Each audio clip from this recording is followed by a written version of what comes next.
All right, kids, Assalamu alaikum. Welcome back to the online class. So, in our previous class, we completed the topic of ratios. हमने ratios की description, ratios की understanding, ratios के topic को clearly understand किया, complete किया, wind up किया.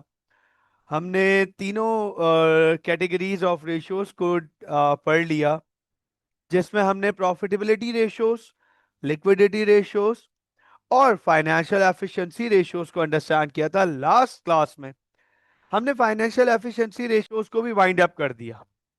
Right. अब आज रेशियोज से ही रिलेटेड एक बड़ा इंपॉर्टेंट कॉन्सेप्ट है, जहां हम यूजफुलनेस देखेंगे मार्जिन और मार्कअप की, कि हम किस तरह से डिफरेंट सिचुएशन में, डिफरेंट सिनेरियोज में मार्जिन और मार्कअप को यूज कर सकते हैं हिडन इंफॉर्मेशन अक्वायर करने के लिए. कभी कभार हमारे पास एग्जामिनर हमें ऐसी सिचुएशन में लेकर आ जाता है कि हमारे पास पूरी इंफॉर्मेशन अवेलेबल नहीं होती, हमारे पास गिवन इंफॉर्मेशन जो है वो इनफ नहीं होती. फिर हमें उस इंफॉर्मेशन को यूज करना होता है to find some missing values, missing figures. वहां पे मार्जिन और मार्कअप हमारे लिए बड़ा यूजफुल होता है. तो देखते हैं कि क्या एलिमेंट है, मार्कअप और मार्जिन को कैसे यूज करेंगे, आज की क्लास का कंटेंट क्या है. तो सर, आज की क्लास जो स्टार्ट हो रही है वो हो रही है ग्रॉस प्रॉफिट से. हम सबको पता है कि सर, इनकम स्टेटमेंट में ग्रॉस प्रॉफिट एक बहुत इंपॉर्टेंट पोजीशन रखता है, जो निकलता है रेवेन्यू और कॉस्ट ऑफ सेल्स के डिफरेंस से. जब हम रेवेन्यू में से कॉस्ट ऑफ सेल्स को माइनस करते हैं तो हमें मिलता है ग्रॉस प्रॉफिट. अब रेशियोज के दौरान हमने जब प्रॉफिटेबिलिटी रेशियोज पढ़े, हमने कुछ क्लासेस पहले प्रॉफिटेबिलिटी रेशियोज पढ़े. ये देखिएगा, प्रॉफिटेबिलिटी रेशियोज. तो सर, इन प्रॉफिटेबिलिटी रेशियोज में जो सबसे पहले दो रेशियो थे वो थे ही ग्रॉस प्रॉफिट बेस्ड रेशियो. एक था जीपी मार्जिन और दूसरा था जीपी मार्कअप. और ये दोनों ही रेशियो, मार्जिन हो या मार्कअप हो, ग्रॉस प्रॉफिट से रिलेटेड थे. इसका मतलब यह है कि सर, ग्रॉस प्रॉफिट को हम दो तरीकों से एक्सप्रेस कर सकते हैं, हम दो तरीकों से रिप्रेजेंट कर सकते हैं, दो तरीकों से कंपेयर कर सकते हैं. एक, हम ग्रॉस प्रॉफिट को रेवेन्यू बेस्ड एक्सप्रेस कर सकते हैं, रेवेन्यू बेस्ड. और एक, हम ग्रॉस प्रॉफिट को कॉस्ट बेस्ड एक्सप्रेस कर सकते हैं. We can express gross profit as revenue based और एज कॉस्ट बेस्ड. अच्छा, मजे की बात ये कि ये हम ऑलरेडी पढ़ चुके हैं. रेवेन्यू बेस्ड को when ever gross profit is expressed in terms of revenue, whenever gross profit is expressed in terms of revenue, हमने पढ़ा है कि हम इसे कहते हैं ग्रॉस प्रॉफिट मार्जिन. ये बात हम पढ़ चुके हैं, बल्कि इसकी पूरी अंडरस्टैंडिंग भी ले चुके हैं कि whenever gross profit is expressed in terms of revenue, that is called gross profit margin. And whenever we express gross profit in terms of cost, in terms of cost, that is called gross profit markup. उसे हम कहते हैं gross profit markup. whenever gross profit is expressed in terms of cost, that is called gross profit markup. हम ये पढ़ चुके हैं, GP margin, GP markup. और जीपी मार्जिन का फॉर्मूला ये भी हमें पता है, जीपी मार्जिन, हमें जीपी मार्जिन का फॉर्मूला भी पता है, gross profit divided by revenue multiplied by 100। और इसी तरीके से हमें जीपी मार्कअप का फॉर्मूला पता है, GP markup, sir GP markup का फॉर्मूला है gross profit divide by cost of sales multiplied by 100। हमने जीपी मार्कअप का भी फॉर्मूला पढ़ा हुआ है और जीपी मार्जिन का भी फॉर्मूला पढ़ा हुआ है। अब आप ये पूछें, हो सकता है आपके माइंड में इस वक्त ये सवाल आ रहा हो कि सर जब ये ऑलरेडी पढ़ा हुआ है तो फिर आज ये आप दोबारा क्यों पढ़ा रहे हैं? हमने तो ये ऑलरेडी पढ़ा हुआ है और अब तो बड़ा आसान हो गया है हमारे लिए। सर मार्जिन, हमें तो पता है मार्जिन क्या होता है। ग्रॉस प्रॉफिट को रेवेन्यू से कंपेयर करते हैं, परसेंटेज निकालते हैं, gross profit as a percentage of revenue, gross profit as a percentage of revenue, sir ये मार्जिन होता है, हमने तो पढ़ा हुआ है। मार्कअप भी आपने पढ़ाया है, मार्कअप भी पढ़ा हुआ है, हमें तो मार्कअप भी अब बड़े आसानी से समझ आ जाता है। Markup where gross profit is express as a percentage of cost, जहां हम ग्रॉस प्रॉफिट की कैलकुलेशन करते हैं इन टर्म्स ऑफ कॉस्ट। तो सर आज आप क्यों पढ़ा रहे हैं, सुन लीजिएगा, समझिएगा। अब तक हमने जो ग्रॉस प्रॉफिट पढ़ा था वो स्ट्रेट फॉरवर्ड था, मार्जिन हो या मार्कअप हो, स्ट्रेट फॉरवर्ड था कि एग्जामिनर आपको इस किस्म की इंफॉर्मेशन प्रोवाइड करेगा कि जहां आप स्ट्रेट फॉरवर्ड मार्जिन निकालने के काबिल होंगे या मार्कअप निकालने के काबिल होंगे, या फिर आपको मार्जिन और मार्कअप दिया हुआ होगा, आपसे कोई ग्रॉस प्रॉफिट मांग लेगा या रेवेन्यू मांग लेगा, वो निकाल लीजिएगा स्ट्रेट फॉरवर्ड।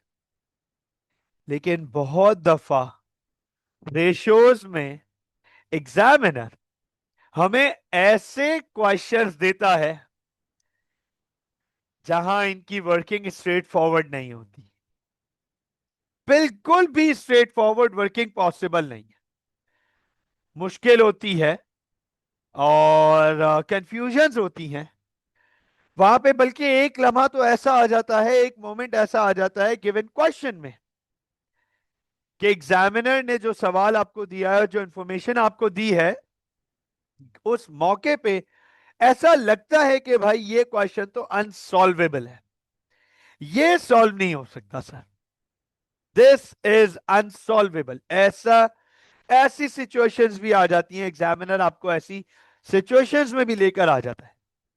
अब आपके माइंड में होगा, यकीनन इस वक्त एक सवाल होगा 101% कि सर ऐसे कौन से सवाल हैं, प्लीज ऐसे कैसे हो सकता है सर, ऐसे कौन से सवाल है, ऐसी कौन सी एग्जाम्पल है। तो आइए आपके सामने एग्जाम्पल इनिशिएट कर लेते हैं। भाई आपके सामने एग्जाम्पल वन ऑलरेडी मौजूद है। अच्छा, एग्जाम्पल वन को अगर आप गौर से देखें तो बाजाहिर दिखने में ये एक बहुत सीधी साधी सी एग्जाम्पल और इंफॉर्मेशन है।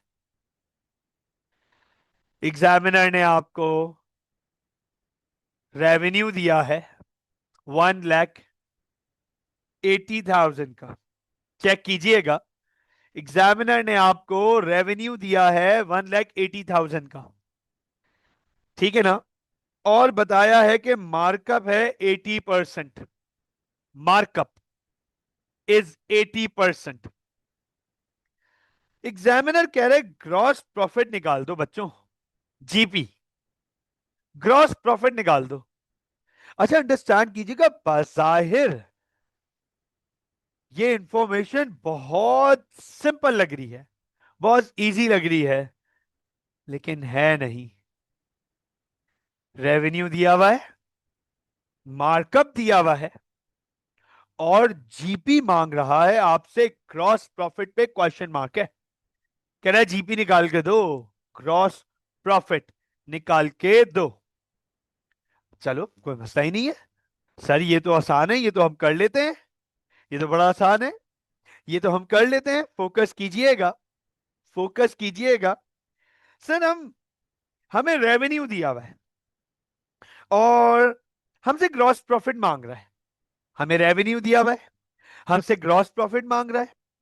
तो सर इसका मतलब जब हम ग्रॉस प्रॉफिट को रेवेन्यू से कंपेयर करते हैं, जब हम ग्रॉस प्रॉफिट को रेवेन्यू से कंपेयर करते हैं, तो सर उसे हम जीपी मार्जिन कहते हैं, उसे हम जीपी मार्जिन कहते हैं। तो इसका मतलब यह है कि सर यहां पर हम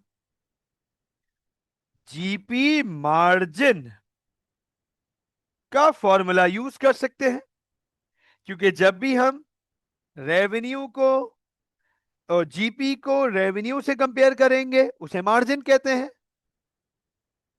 उसे हम मार्जिन कहते हैं। फोकस कीजिएगा, अंडरस्टैंड कीजिएगा। अच्छा देखो, कियान ने एक आंसर भेजा है। I would like every one of you to send me the answers. क्या लगता है जीपी क्या होगा आप लोगों के हिसाब से? What would be the GP gross profit over here? Kiyan ने मुझे जवाब भेज दिया है, मैं बाकियों से भी जवाब एक्सपेक्ट करूंगा इस वक्त। I would love to see the answers over here. मैं आप लोगों से चाहूंगा कि आप मुझे यहां आंसर्स भेजें, ताकि फिर मैं इसकी डिस्क्रिप्शन पे जाऊंगा, बात करूंगा। बहरहाल फिलहाल मैं कंटिन्यू कर रहा हूं। तो सर ग्रॉस प्रॉफिट को जब भी हम रेवेन्यू से कंपेयर करते हैं उसे हम कहते हैं जीपी मार्जिन। अच्छा, जीपी मार्जिन का फॉर्मूला है gross profit margin is equal to gross profit divided by revenue multiplied by 100। Is this right? Is this right? यही फॉर्मूला है, gross profit divide by revenue multiplied by 100। अच्छा अब आप focus कीजिएगा, हमें इस पूरी इंफॉर्मेशन में मार्जिन नहीं दिया हुआ, जीपी मार्जिन ये हमें नहीं दिया हुआ, जीपी मार्जिन नहीं दिया हुआ। ग्रॉस प्रॉफिट तो हमें कैलकुलेट करना है, वो भी नहीं दिया हुआ।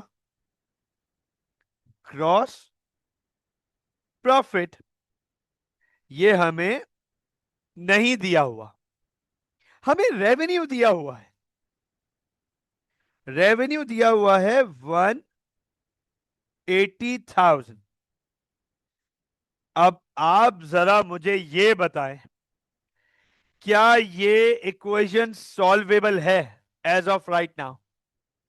यस और नो? क्या हम ग्रॉस प्रॉफिट निकाल सकते हैं इस इक्वेशन से? क्या हम ये इक्वेशन यूज करके ग्रॉस प्रॉफिट निकाल सकते हैं? शायान कह रहे हैं नो सर, कियान कह रहे हैं no, Ishal and Umar are also saying no. क्यों नो? क्यों नहीं निकाल सकते हम? Why we cannot find the value of gross profit with this given equation? Why is that so? Why cannot we find the value of gross profit with the given equation? ऐसा क्यों है बेटा? आप आप लोगों ने कहा नो सर, हम ग्रॉस प्रॉफिट की वैल्यू नहीं निकाल सकते। GP Umar, GP not given, तो जीपी ही तो निकालना है, हमें ग्रॉस प्रॉफिट ही तो निकालना है। इस इक्वेशन से ग्रॉस प्रॉफिट क्यों नहीं निकाल सकते, ये है मेरा सवाल। हमें ग्रॉस प्रॉफिट ही तो ढूंढना है, लेकिन इस इक्वेशन से क्यों नहीं निकाल सकते? बिल्कुल ठीक, बिल्कुल ठीक। इशाल कह रही है sir, two unknown variables in the given equation. अब एक इक्वेशन में अगर दो अननोन वेरिएबल्स हैं तो सर फिलहाल हम इसको सॉल्व नहीं कर सकते। अंडरस्टैंड कीजिएगा, विच मीन्स अभी हमारे पास जीपी मार्जिन भी अवेलेबल नहीं है और ग्रॉस प्रॉफिट तो है ही नहीं, वही तो ढूंढना है। ये दो अननोन वेरिएबल्स हैं हमारे पास, और दो अननोन वेरिएबल्स की वजह से ये इक्वेशन इस वक्त सॉल्व नहीं हो सकती। तो आपने सोचा कि अच्छा, मार्जिन के थ्रू नहीं हो सकती, मार्कअप तो दिया हुआ है ना हमें, मार्कअप तो दिया हुआ है, सर मार्कअप यूज कर लेते हैं। मार्जिन के थ्रू नहीं हो सकती, तो सर एग्जामिनर ने हमें मार्कअप की इंफॉर्मेशन तो दी हुई है, एग्जामिनर ने हमें मार्कअप की इंफॉर्मेशन तो दी हुई है, तो सर मार्कअप के थ्रू वर्किंग कर लेते हैं। आए बात, जरा मार्कअप के थ्रू वर्किंग कर लेते हैं। ये चेक कीजिएगा सर, मार्कअप दिया हुआ है तो हम यूज करेंगे जीपी मार्कअप का फॉर्मूला, हम यूज करेंगे जीपी मार्कअप का formula, which is gross profit divide by cost of sales multiplied by 100। यही फॉर्मूला है जीपी मार्कअप का, मार्कअप का यही फॉर्मूला है, gross profit divide by cost of sales multiplied by 100।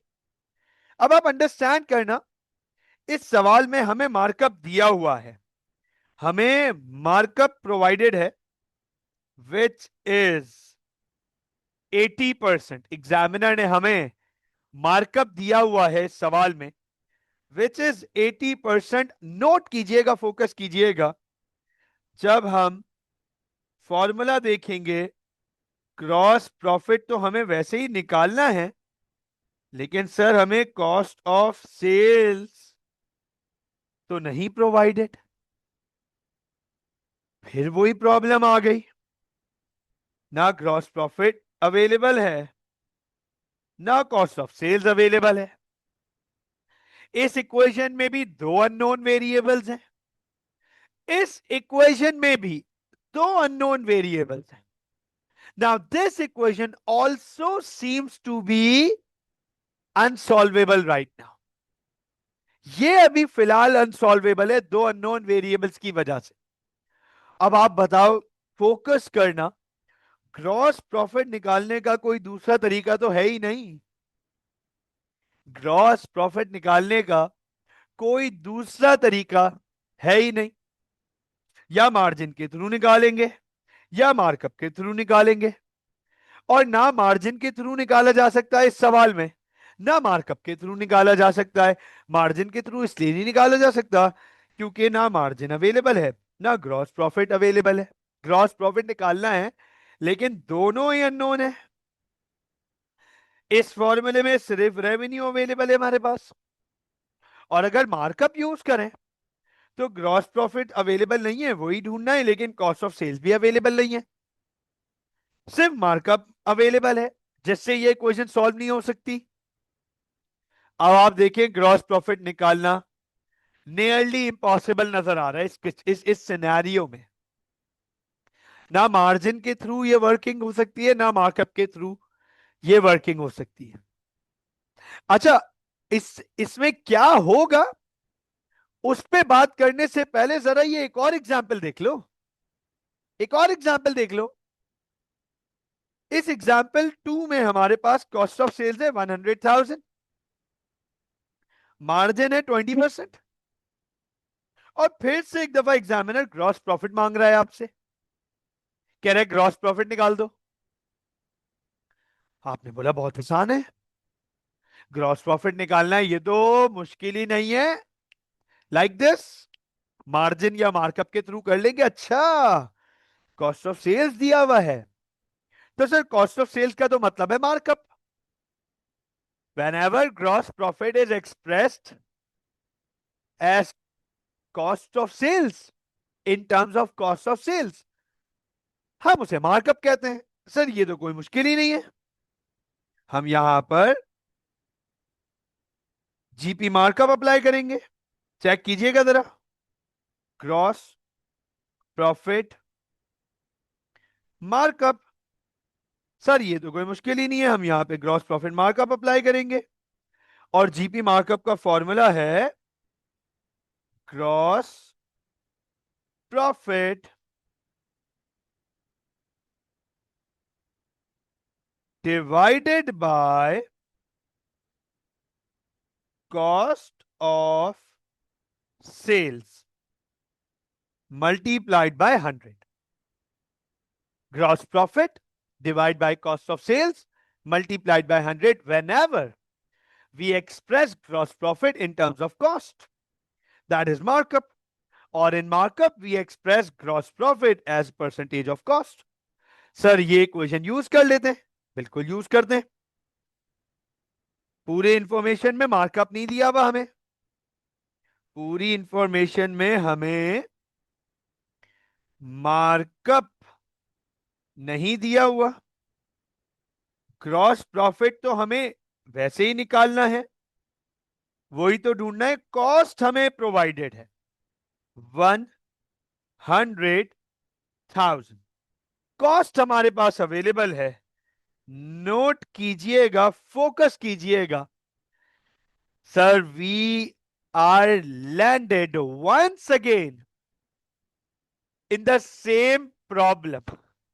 हमें एक दफा फिर से सेम प्रॉब्लम में आके धकेल दिया गया, हम एक दफा दोबारा वही प्रॉब्लम में आके फंस गए कि एक इक्वेशन में दो अननोन वेरिएबल्स हो गए, ना यहां मार्कअप अवेलेबल है ना यहाँ ग्रॉस प्रॉफिट अवेलेबल है, और ग्रॉस प्रॉफिट ही ढूंढना है।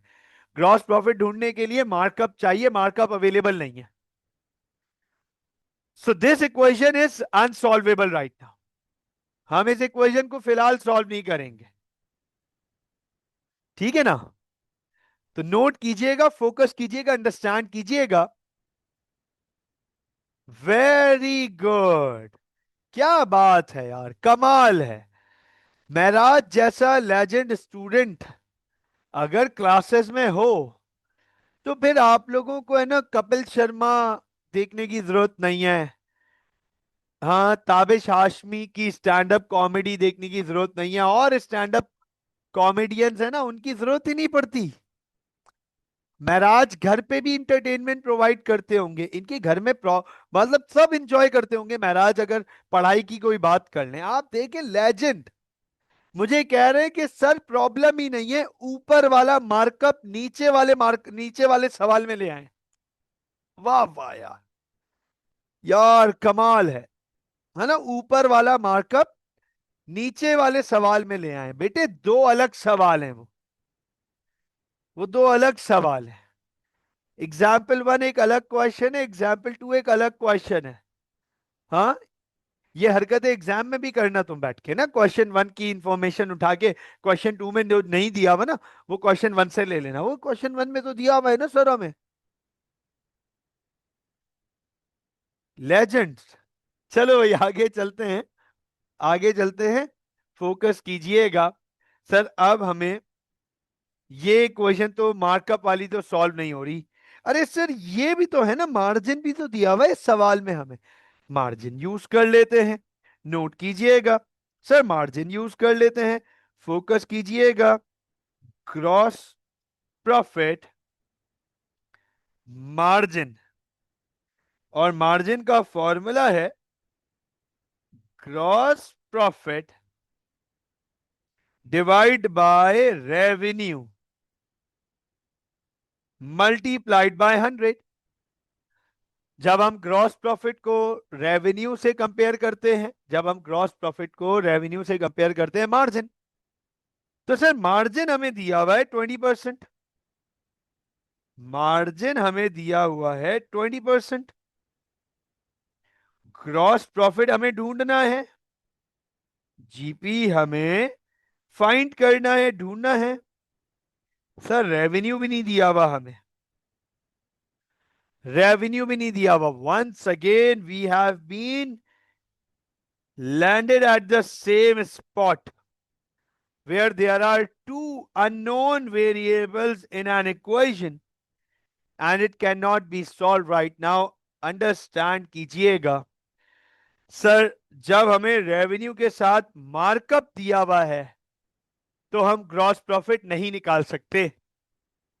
और जब हमें कॉस्ट ऑफ सेल्स के साथ मार्जिन दिया हुआ है, तब हम ग्रॉस प्रॉफिट नहीं निकाल सकते, कॉस्ट ऑफ सेल्स के साथ मार्कअप होना चाहिए था, फिर हम ये वर्किंग स्ट्रेट फॉरवर्ड कर लेते। और सर रेवेन्यू के साथ मार्जिन होना चाहिए था, फिर हम ये स्ट्रेट फॉरवर्ड वर्किंग कर लेते। अंडरस्टैंड कीजिएगा सर, ये है problem over here. It appears to be right now we can not use the simple margin and markup formulas in order to calculate the value of gross profit. It appears to be right now unsolvable. लेकिन अब हम एक common sense, एक mathematical equation apply करेंगे, mathematical equation apply करेंगे और common sense use करेंगे। अगर आपके पास है तो उसे यूज कर लेते हैं, ठीक है ना। फोकस कीजिएगा, एक मैथमेटिकल इक्वेशन लिख रहा हूं आपके सामने, मुझे बताइएगा इस, पहले तो अकाउंटिंग इक्वेशन लिखूंगा, फिर उसमें मैथमेटिकल इक्वेशन अप्लाई करेंगे। मुझे बताएं क्या ये अकाउंटिंग इक्वेशन वैलिड है नहीं जो मैं लिखने जा रहा हूं। फोकस कीजिएगा, अंडरस्टैंड कीजिएगा, जो इक्वेशन मैं लिखने जा रहा हूं, क्या एग्जैक्टली जो इक्वेशन मैं लिखने जा रहा हूं, क्या ये इक्वेशन वैलिड है या नहीं। फोकस कीजिएगा, नोट कीजिएगा, revenue minus cost of sales is equal to gross profit. मुझे जरा ये बता दें, इज दिस इक्वेशन वैलिड और not? Is this equation valid और not? Yes please, is it valid? Is it valid?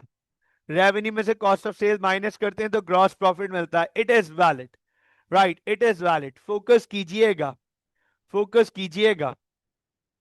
Now now in this question revenue available है, gross profit नहीं दिया हुआ, ग्रॉस प्रॉफिट ढूंढना है, लेकिन हमें मार्कअप दिया हुआ है, markup. Gross profit is 80%। And focus कीजिएगा, I want every one of you to have a very good look at the question right now. बहुत सही से क्वेश्चन को फोकस कीजिएगा, and I want every one of your attention over here. मुझे ये बताएं, क्या हमें इस सवाल में ग्रॉस प्रॉफिट का मार्कअप दिया हुआ है? मार्कअप, यस और नो? यस और नो? Yes sir. मार्कअप किसके ऊपर अप्लाई होता है? मार्कअप रेवेन्यू बेस्ड होता है या कॉस्ट बेस्ड होता है? मार्कअप रेवेन्यू बेस्ड होता है या कॉस्ट बेस्ड होता है? Markup is cost based. इसका मतलब यह है कि sir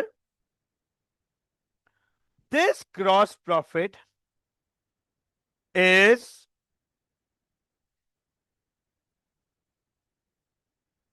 shown as a markup.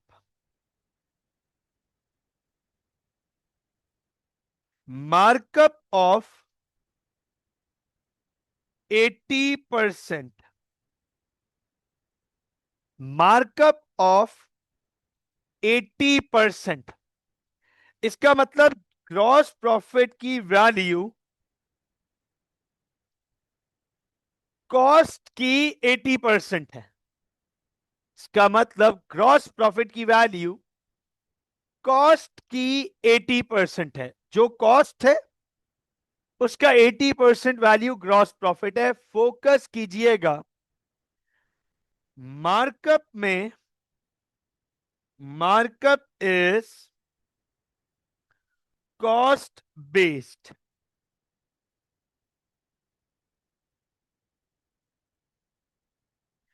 Markup is cost based. अब सिंपल मैथमेटिक्स अप्लाई कर रहा हूं यहां पे, अब जाके यहां पे सिंपल मैथमेटिक्स अप्लाई करूंगा। मार्कअप ग्रॉस प्रॉफिट कॉस्ट का 80% है, और मैथमेटिक्स ये कहती है कि जिस चीज के ऊपर परसेंटेज अप्लाई की जाती है वो बाय डिफॉल्ट 100% होता है। जिस चीज के ऊपर हम परसेंटेज अप्लाई कर रहे हैं, percentage of anything, so that anything becomes by default 100%। Yes और नो? यस और नो? हम जिस चीज के भी ऊपर परसेंटेज अप्लाई करते हैं वो बाय डिफॉल्ट 100% हो जाता है। यस और नो? उमर, उमान, शायान, शायांस, साइद, उमर, महराज, कियान, हमजा, इशाल। यस और नो? हम जिस चीज के ऊपर परसेंटेज अप्लाई करते हैं वो बाय डिफॉल्ट 100% हो जाता है। तो मार्कअप अप्लाई हो रहा है कॉस्ट के ऊपर, मार्कअप अप्लाई हो रहा है कॉस्ट के ऊपर। तो क्या कॉस्ट 100% कंसिडर कर लूं? क्या कॉस्ट 100% कंसिडर कर लूं? अब आप मुझे बताएं, आप मुझे बताएं, ग्रॉस प्रॉफिट है 80%, 80%, कॉस्ट ऑफ सेल्स है 100%, कॉस्ट ऑफ सेल्स है 100%, और कॉस्ट ऑफ सेल्स माइनस हो रहा है रेवेन्यू में से, तब जाके ग्रॉस प्रॉफिट 80% मिल रहा है। मैं आप लोगों से सिर्फ एक सिंपल सा सवाल पूछने जा रहा हूं, मुझे बताइएगा रेवेन्यू कितना परसेंट होना चाहिए? रेवेन्यू कितना परसेंट होना चाहिए कि ये इक्वेशन सॉल्व हो जाए, ये इक्वेशन वैलिड हो जाए?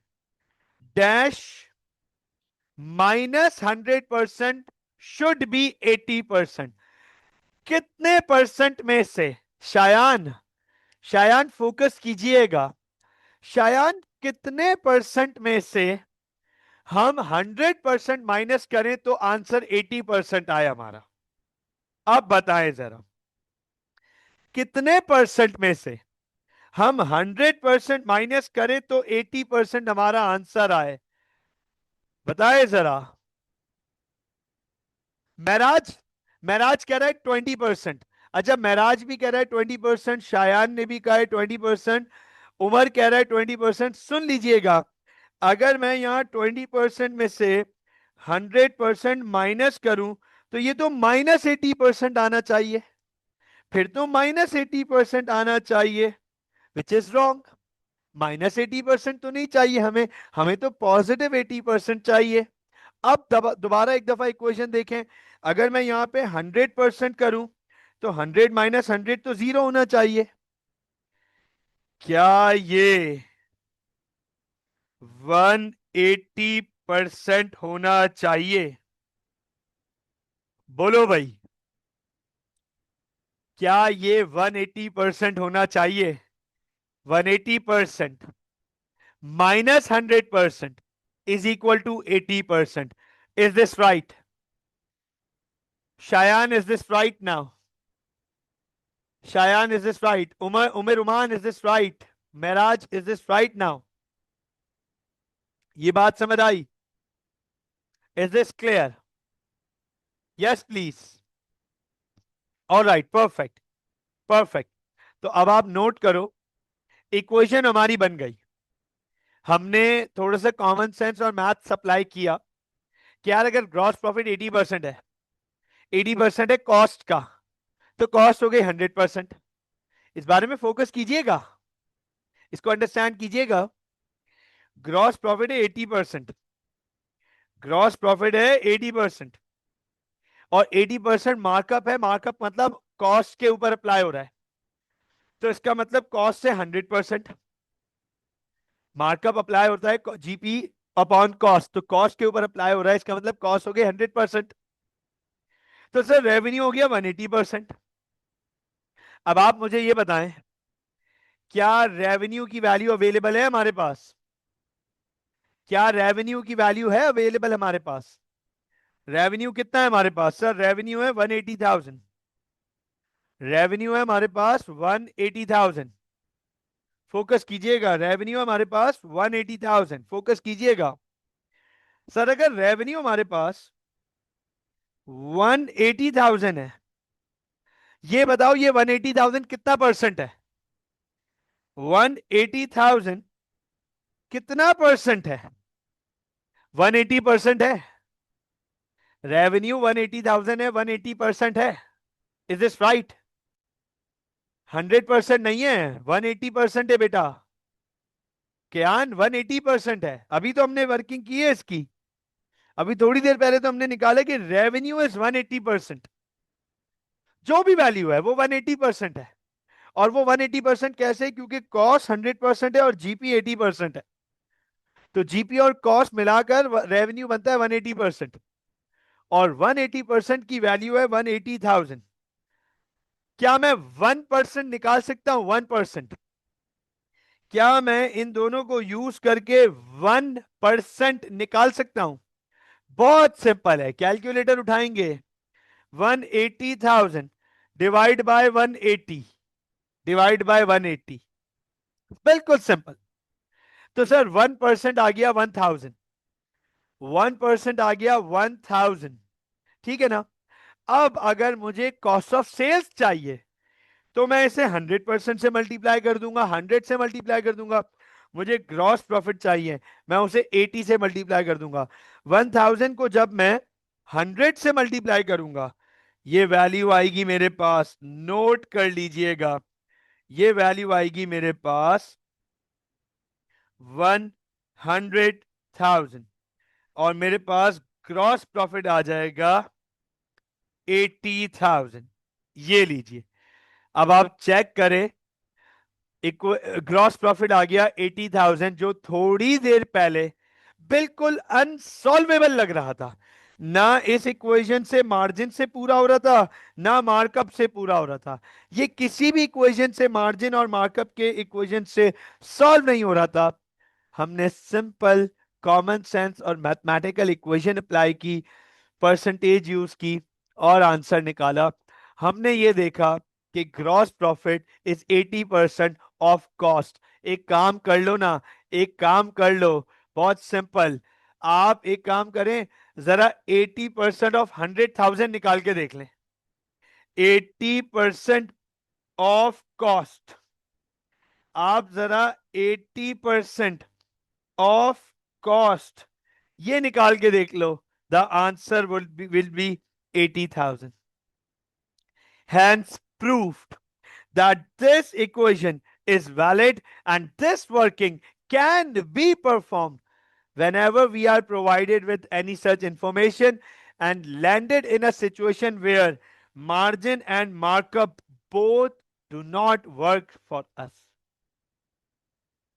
मुझे बताएं, is that clear? Yes, please. Ishal ये बात समझ आई? हमजा, कियान, महराज, उमर, साइद, शायांस, उमर उमान, इज दिस क्लियर? ये बात समझ आई? परफेक्ट परफेक्ट, आगे चलते हैं। सर ये क्वेश्चन भी तो है, इसको भी सॉल्व करते हैं।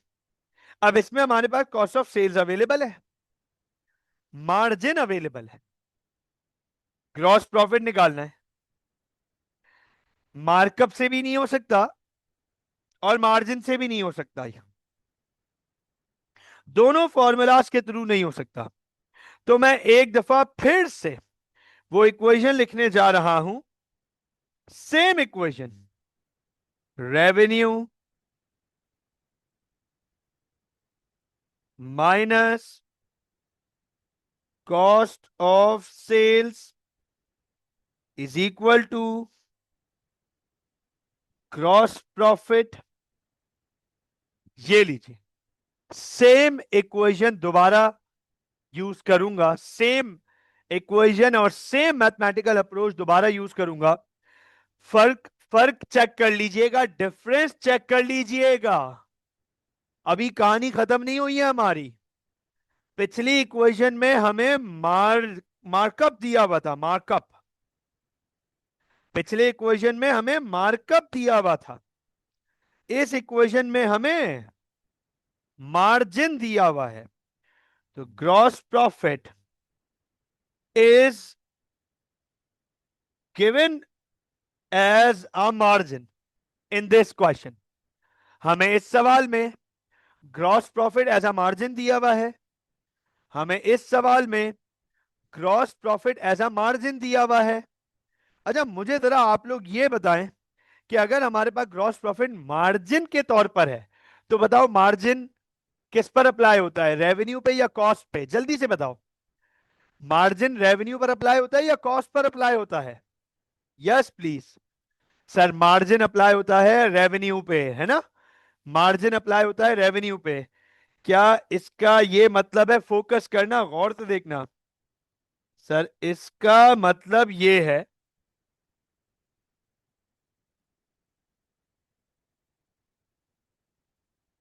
कि रेवेन्यू इस केस में 100% है। अब आप चेक करें, इस सवाल में एग्जाम्पल 2 में रेवेन्यू 100% है, जबकि पिछले केस में कॉस्ट 100% थी। अच्छा ये बताओ जरा, पिछले केस में कॉस्ट क्यों 100% थी और इस केस में रेवेन्यू क्यों 100% है? जरा ये बताओ, पिछले केस में कॉस्ट क्यों 100% थी और इस केस में रेवेन्यू क्यों 100% है? अगर पिछले केस में कॉस्ट 100% थी तो इस केस में भी कॉस्ट 100% होनी चाहिए थी, और पिछले केस में अगर रेवेन्यू 180% था तो इस केस इसमें भी फिर रेवेन्यू 180% होना चाहिए था। क्योंकि सर पिछले केस में हम ग्रॉस प्रॉफिट मार्कअप यूज कर रहे थे, मार्कअप अप्लाई होता है कॉस्ट पे, तो कॉस्ट थी 100%। इस केस में हम मार्जिन यूज कर रहे हैं और मार्जिन अप्लाई होता है रेवेन्यू पे, तो रेवेन्यू हो गया 100%। अब आप मुझे एक बात बताएं, रेवेन्यू है हमारे पास 100%, ठीक है? रेवेन्यू में से कॉस्ट माइनस करेंगे तो हमें ग्रॉस प्रॉफिट मिलेगा जो कि है 20%, जो कि है 20%। 20% of what? 20% of revenue, 20% of revenue. अब आप मुझे ये बताएं, रेवेन्यू में से कॉस्ट की ऐसी क्या परसेंटेज माइनस की जाए कि हमारा ग्रॉस प्रॉफिट 20% आ जाए? ये बहुत सिंपल है, ये वाला तो बहुत आसान है। मुझे उम्मीद है इस पे तो बहुत आराम से जवाब देंगे आप लोग। हाँ जी, रेवेन्यू में से ऐसी कॉस्ट की क्या परसेंटेज माइनस की जाए, रेवेन्यू 100% है, इसमें से ऐसा क्या परसेंटेज माइनस किया जाए कि हमारा ग्रॉस प्रॉफिट 20% आ जाए? हाँ Umar Kasmani, very good very good Umar Kasmani. Umar Kasmani कह रहे सर 100 में से आप 120% माइनस कर दें तो 20% आएगा। नहीं ना बेटा, अगर मैं 100 में से 120% माइनस कर दूं तो -20% आएगा ना, -20%। सर 100 में से 80% माइनस करूंगा, 100 में से 80% माइनस करूंगा तो 20% आएगा, तो 20% आएगा। Is that clear? Is that clear? 100 में से 80% माइनस करूंगा तो 20% आएगा। अब मुझे ये बताओ, कॉस्ट ऑफ सेल्स कितना परसेंट है? जल्दी से बताएं, कॉस्ट ऑफ सेल्स कितना परसेंट है? 80% है, 80% है। और कॉस्ट ऑफ सेल्स की वैल्यू दी हुई है, कॉस्ट ऑफ सेल्स की वैल्यू दी हुई है, कितनी है, क्या वैल्यू है कॉस्ट ऑफ सेल्स की?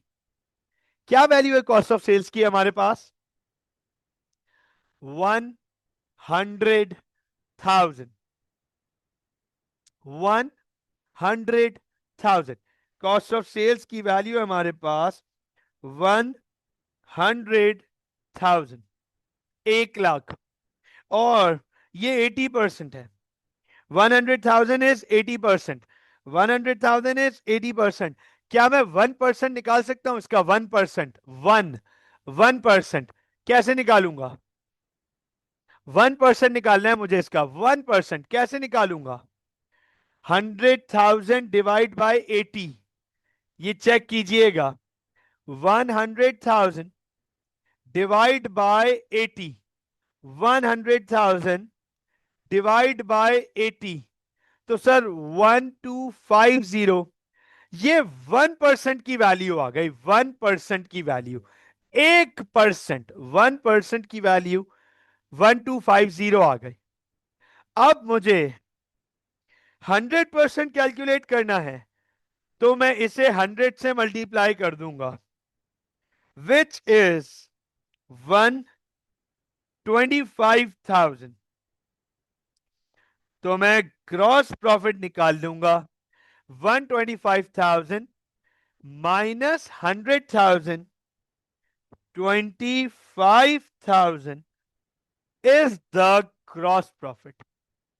अब आप देखो, इस सवाल में भी हमने ग्रॉस प्रॉफिट निकाल लिया by using the same common sense and mathematical equation, mathematical percentage. हमने वही परसेंटेज यूज की, कॉमन सेंस यूज किया, इक्वेशन बनाई और ग्रॉस प्रॉफिट निकाल लिया। थोड़ी देर पहले ये एग्जाम्पल अनसॉल्वेबल लग रही थी, अब हमने 20% से यहां पर ग्रॉस प्रॉफिट निकाल लिया। वेरी सिंपल, हमें ये चेक करना होता है कि एग्जामिनर ने हमें gross profit as a margin दिया हुआ है या एज अ मार्कअप दिया हुआ है, फिर हम उसकी इक्वेशन बना सकते हैं और हिडन वैल्यूज निकाल सकते हैं। मुझे बताएं, is that clear? Yes please. Hamza, Kiyan, Meraj, Umar, Saeed, Shayans, Umar, उमान, इज दैट क्लियर? फोकस कीजिएगा, नोट कीजिएगा। हमारे पास एक प्रैक्टिस क्वेश्चन है, ये पास पेपर का सवाल है आपके। क्वेश्चन अटेम्प्ट करते हैं वेरी क्विकली। इस सवाल में, पास पेपर के सवाल में, एग्जामिनर ने आपको बिल्कुल इसी किस्म की पोजीशन में धक्का दे दिया है कि जहां आपके पास कंप्लीट इंफॉर्मेशन अवेलेबल नहीं है और आपको इक्वेशन बनानी पड़ेगी। कह रहा है जॉन, जॉन प्रोवाइडेड, ख्याल रखना जॉन विक का सवाल है, जॉन विक का, बिल्कुल ख्याल रखना। हाँ, जॉन विक का किसी ने कुत्ता मार दिया था, तो जॉन विक 1 2 3 4 बन गई। हाँ, अगर आपने सही जवाब नहीं दिया तो ऐसा ना हो जॉन विक आप पे 5 6 7 8 बना दे बेटा, ठीक है ना, ख्याल रखना है। तो जॉन विक का सवाल है, John provided the following information for the year ended 31 मार्च 2015। है ना उमर? मौसम भी ठंडा है, मैं भी ठंडी कर रहा हूं, राइट? ऐसी है ना? John provided the following information for the year ended 31st March 2015। हमारे पास रेवेन्यू अवेलेबल है, ओपनिंग इन्वेंट्री अवेलेबल है, क्लोजिंग इन्वेंट्री अवेलेबल है, एक्सपेंसेस हैं यहां पर, owners capital, long term loan, markup. ठीक है, रेवेन्यू है, ओपनिंग क्लोजिंग इन्वेंट्रीज है और एक्सपेंसेस है, ओनर का कैपिटल है, लॉन्ग टर्म लोन है और मार्कअप है। एग्जामिनर हमें कह रहे कॉस्ट ऑफ सेल्स निकालो। पार्ट A1 में कॉस्ट ऑफ सेल्स निकालो। अब अगर कॉस्ट ऑफ सेल्स निकालने जाए हम, फोकस कीजिएगा, अब अगर हम कॉस्ट ऑफ सेल्स निकालने जाए तो हमें कॉस्ट ऑफ सेल्स का एक बहुत सिंपल सा फॉर्मूला पता है। Cost of sales is equal to opening inventory plus purchases minus closing inventory. Is this right? क्या कॉस्ट ऑफ सेल्स का यही फॉर्मूला है? क्या कॉस्ट ऑफ सेल्स का यही फॉर्मूला है? यस सर, बिल्कुल यही फॉर्मूला है, लेकिन ये फॉर्मूला वर्केबल नहीं है सर। सर क्यों वर्केबल नहीं है? क्योंकि सर इस फॉर्मूले के अकॉर्डिंग हमारे पास परचेजेस नहीं है, परचेजेस नहीं है। ओपनिंग इन्वेंट्री और क्लोजिंग इन्वेंट्री है, हमारे पास परचेजेस नहीं है। वंस अगेन हम उसी प्रॉब्लम में आ गए। ये कॉस्ट ऑफ सेल्स सॉल्व नहीं हो सकता। अच्छा, कॉस्ट ऑफ सेल्स का एक और फॉर्मूला भी है। कॉस्ट ऑफ सेल्स का एक और फॉर्मूला भी है, फोकस कीजिएगा। रेवेन्यू माइनस ग्रॉस प्रॉफिट, ये एक और फॉर्मूला भी है कॉस्ट ऑफ सेल्स का। सर कॉस्ट ऑफ सेल्स का ये एक और फॉर्मूला भी है, लेकिन प्रॉब्लम ये है यहां ये भी सॉल्व नहीं हो सकता अभी। क्यों नहीं सॉल्व हो सकता? क्योंकि सर अभी हमें ग्रॉस प्रॉफिट नहीं दिया हुआ। आप चेक कर लो, ग्रॉस प्रॉफिट नहीं दिया हुआ हमें। अगर हमें ग्रॉस प्रॉफिट दिया हुआ होता तो सीधा सीधा रेवेन्यू में से ग्रॉस प्रॉफिट माइनस कर देता, तो कॉस्ट ऑफ सेल्स आ जाता, बिल्कुल स्ट्रेट फॉरवर्ड। लेकिन अब कॉस्ट ऑफ सेल्स कैसे निकालें? ओए होए होए, जबरदस्त सर, मार्कअप दिया हुआ है। मार्कअप दिया हुआ है, मार्कअप। आओ जरा मार्कअप का फॉर्मूला अप्लाई करते हैं। आइए जरा मार्कअप का फॉर्मूला अप्लाई करते हैं। बिस्मिल्लाह करते हैं, मार्कअप का फॉर्मूला अप्लाई करते हैं। Markup, markup is equal to gross profit divided by cost of sales multiplied by 100। Sir markup दिया हुआ है हमें, मार्कअप, और मार्कअप है हमारे पास 20%। 20%। क्रॉस प्रॉफिट नहीं दिया हुआ, ओके। और कॉस्ट ऑफ सेल्स ही तो ढूंढ रहे हैं हम, कॉस्ट ऑफ सेल्स ही तो ढूंढ रहे हैं हम।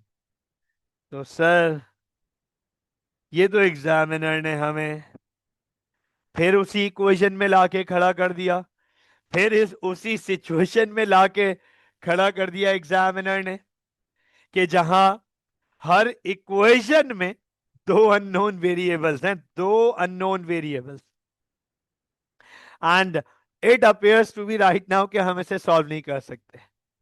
अब फोकस कीजिएगा, एक दफा फिर से हम वही वाली इक्वेशन अप्लाई करेंगे, एक दफा फिर से वही वाली इक्वेशन अप्लाई करेंगे। रेवेन्यू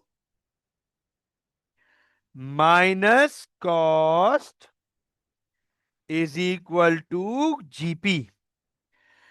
और क्योंकि इस दफा जीपी हमें मार्कअप के तौर पे दिया हुआ है इस सवाल में, ग्रॉस प्रॉफिट हमें मार्कअप के तौर पे दिया हुआ है, तो मार्कअप का मतलब है कि कॉस्ट हो गई 100%।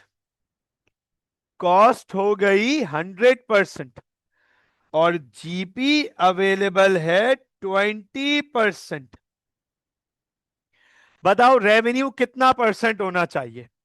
जल्दी जल्दी जवाब आना चाहिए। हमजा, कियान, महराज, उमर, साइद, शायान, उमर, उमान। अब तो आंसर बहुत इजी और स्ट्रेट फॉरवर्ड होना चाहिए। Very good Shayan, very good, बिल्कुल ठीक बेटा। उमर बिल्कुल ठीक, महराज बिल्कुल ठीक बेटा, बिल्कुल ठीक शायान, परफेक्ट। तो सर इसका मतलब है कि रेवेन्यू हो गया हमारा 120%। रेवेन्यू हो गया हमारा 120%। Is this right? ऐसी है ना? तो अब मुझे बताओ, क्या रेवेन्यू की वैल्यू अवेलेबल है? Yes sir, revenue is 900,000। Revenue is 900,000, और 900,000 कितना परसेंट है? 120% है। आओ जरा कॉस्ट निकाल लें, कॉस्ट निकाल लें। 900,000 divide by 120 multiplied by 100। Sir cost आ गई हमारे पास 750,000, और जीपी आ गया 150,000। तो आप नोट करें, यहां पे मैं लिखूंगा cost of sales is 750,000।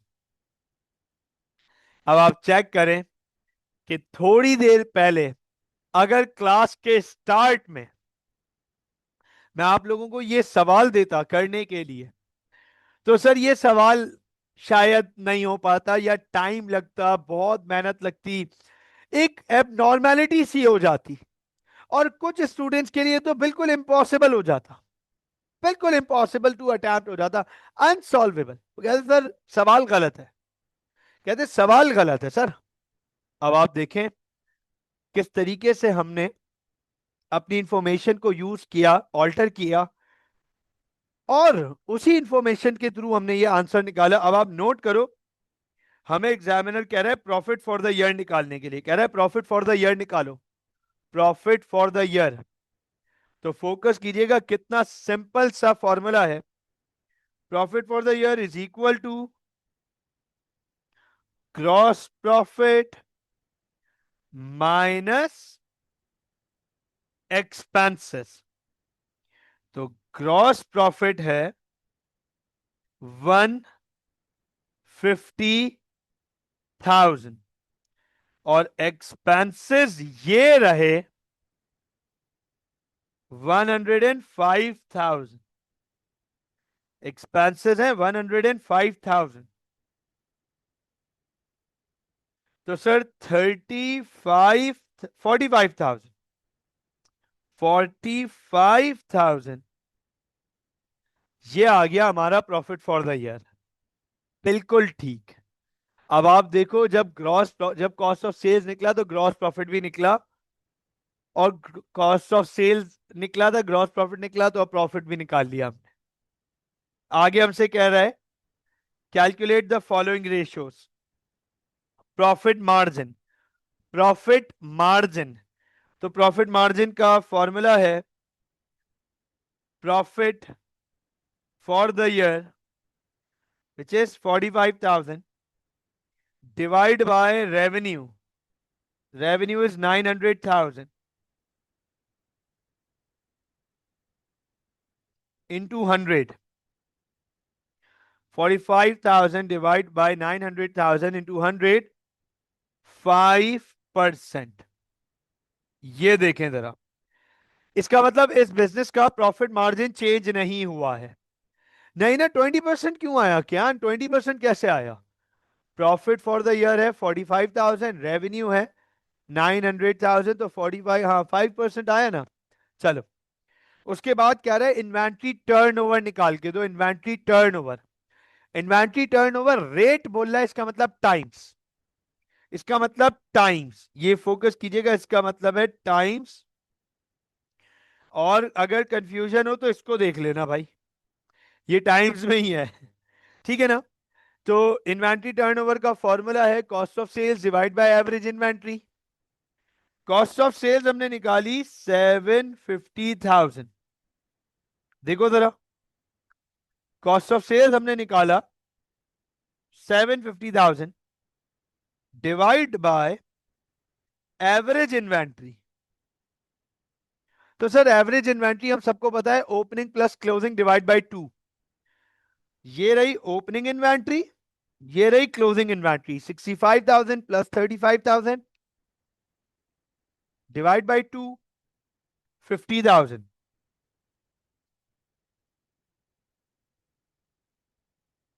750,000 divide by 50,000, 15 times. Okay, इसका मतलब यह है कि इसने पिछले साल के मुकाबले इस साल बहुत तेजी से ज्यादा माल बेचा है, ज्यादा माल बेचा है, ज्यादा इन्वेंट्री टर्नओवर है, ज्यादा टाइम परचेज और सेल्स की है, पिछले साल के मुकाबले ऑलमोस्ट डबल से ज्यादा। और फिर कह रहा है रिटर्न ऑन कैपिटल एम्प्लॉयड। तो रिटर्न ऑन कैपिटल एम्प्लॉयड का फॉर्मूला है profit for the year divide by capital employed. Profit है 45,000, capital employed long term finance, owners equity plus non current liabilities.